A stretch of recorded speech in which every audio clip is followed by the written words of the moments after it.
Here's how to fix the unusual activity detected error in ElevenLabs.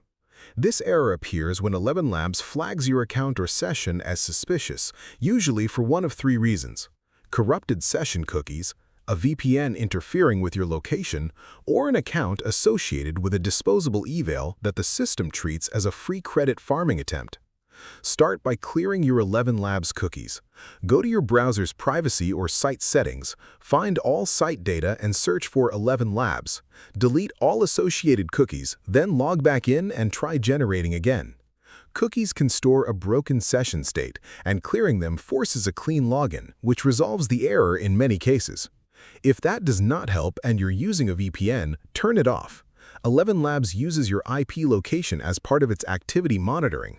A VPN that routes your traffic through an unusual or flagged location triggers the unusual activity detection even on a legitimate account. If both of those fail and your account is still flagged, the underlying cause is likely the email address used to sign up. Temporary or disposable email domains are automatically treated as suspicious.